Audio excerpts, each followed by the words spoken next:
Please like, share, and subscribe. Court is now in session. All rise.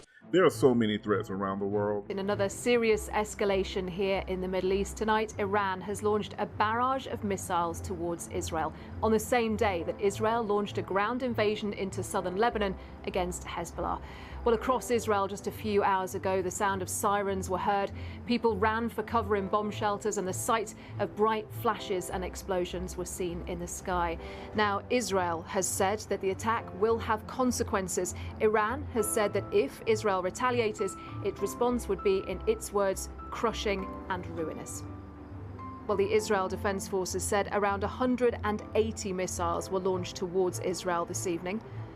Warning sirens sounded right across the country at around 5:30 UK time, and explosions were heard soon after.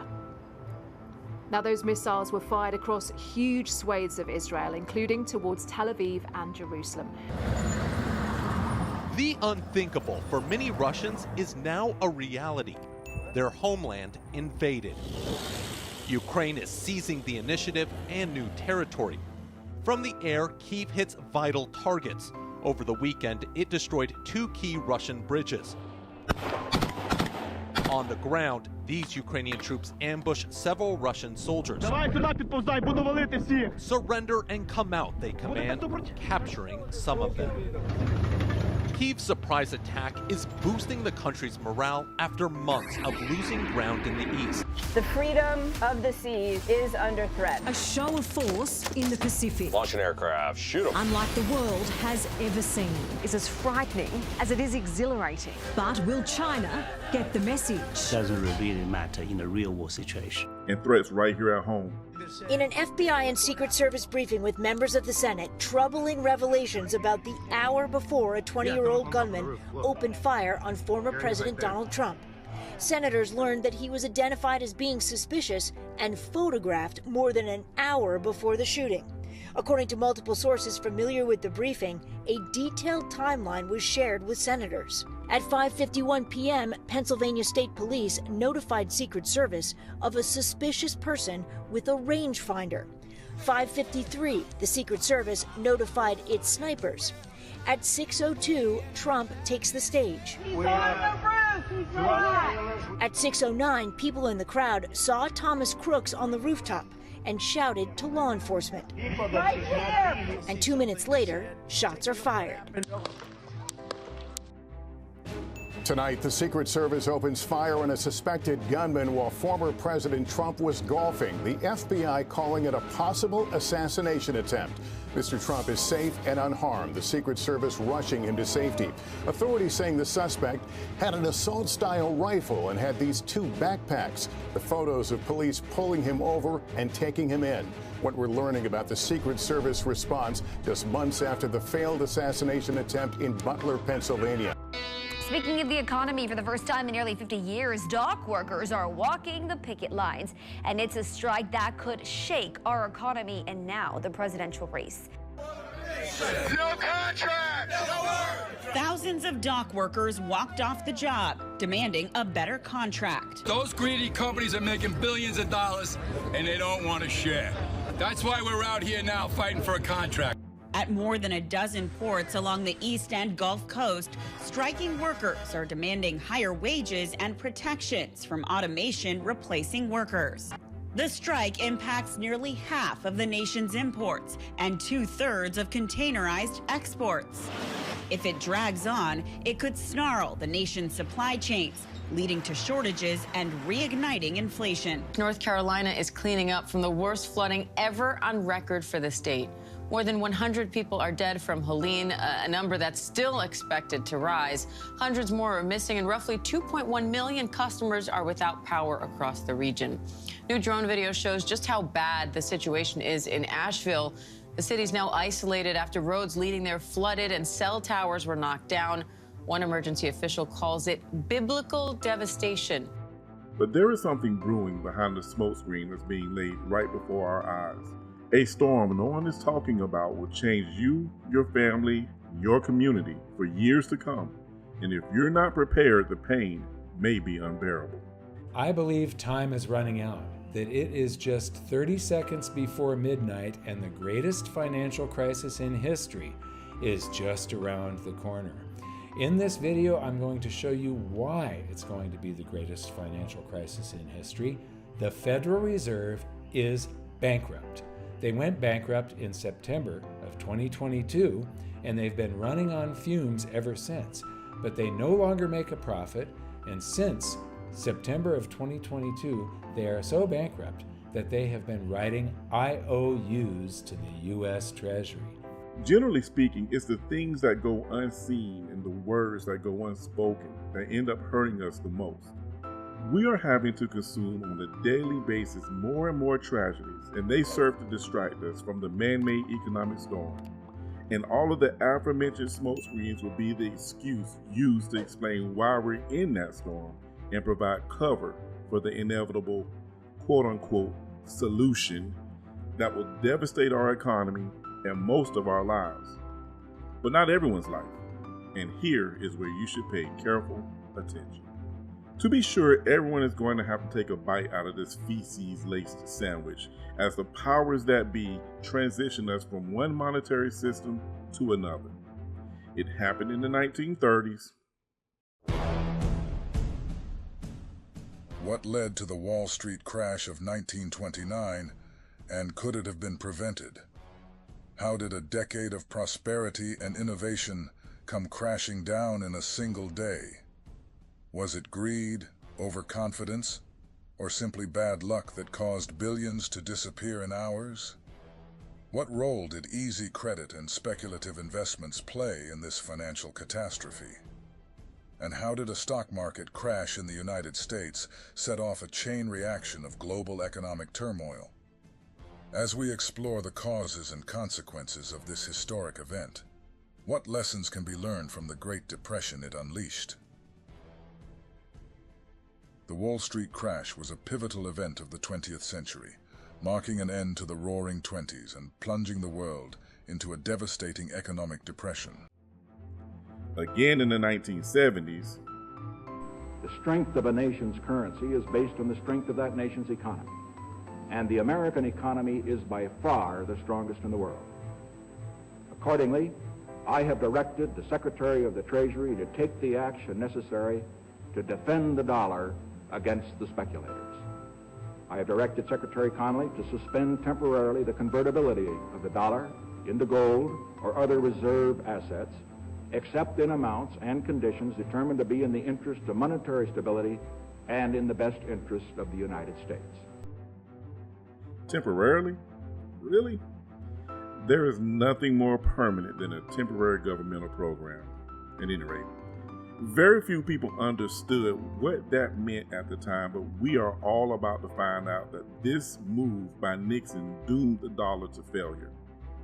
And here comes something that they've been telegraphing for some time now.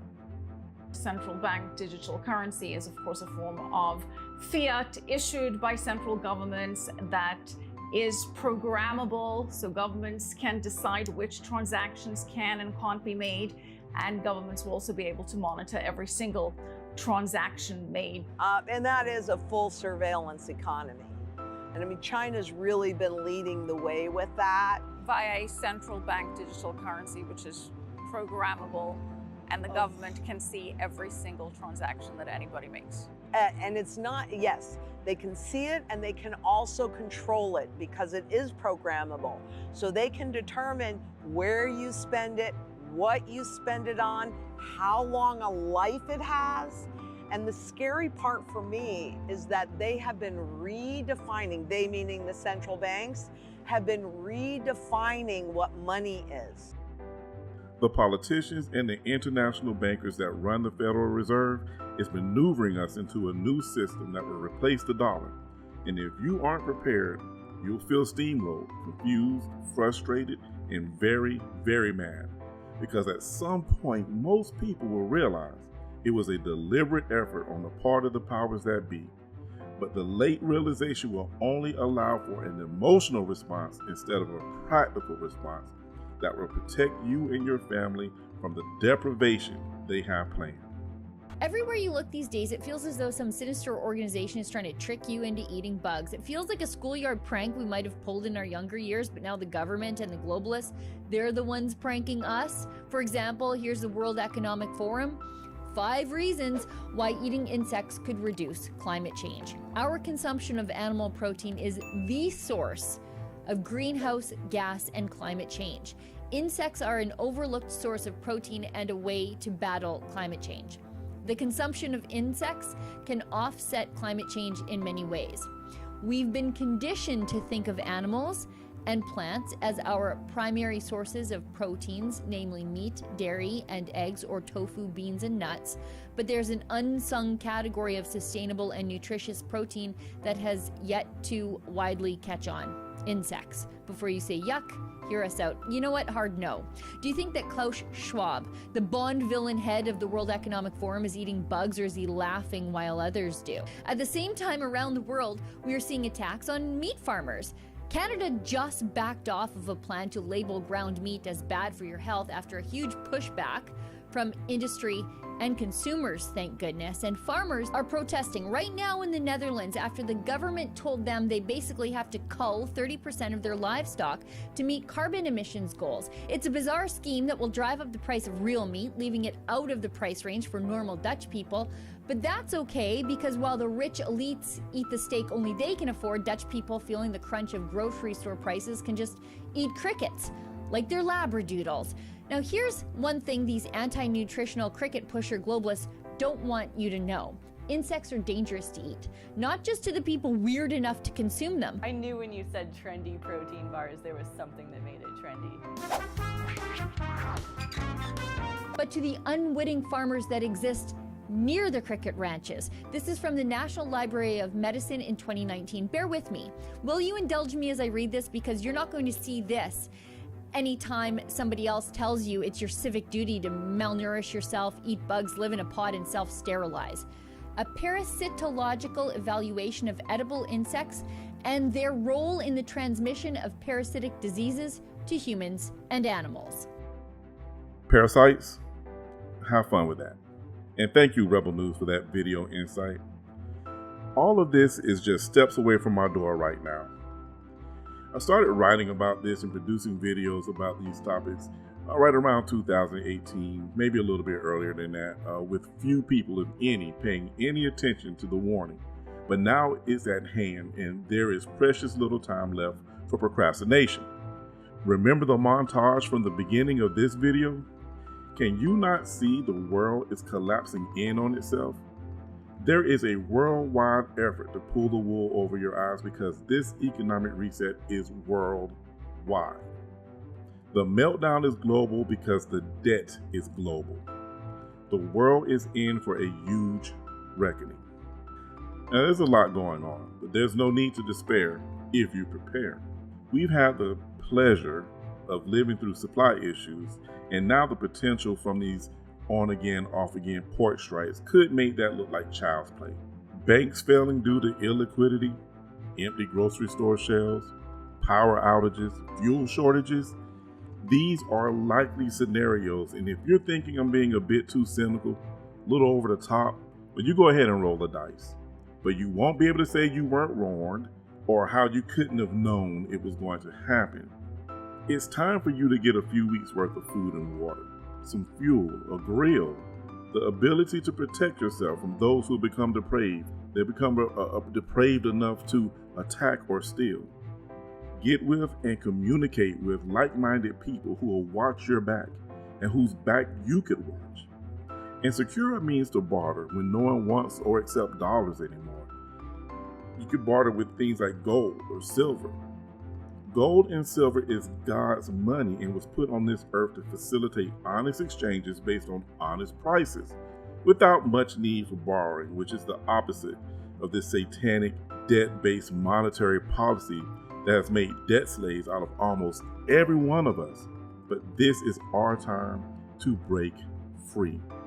This is our opportunity to be blessed and be a blessing if we would only open our eyes and see that we have been used, abused, and locked in invisible chains based on their debt system. This current system will crash because it has to. And it will crash, and it'll be on purpose.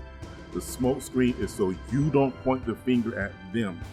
If you recognize that the bankers and the politicians set this up, they know you will refuse their solution. So bring on the wars and the terrorism and the storms, because this is their method. Hegelian dialectics. Create the problem, wait for the reaction, which would be the public outrage and pain, and then offer a solution. Problem, reaction, solution. But we must be smarter this time around. We must prepare for their devious plan. Prepare or pay. I am here to reveal my hidden talent, eating micro livestock, cornworms. They're still alive.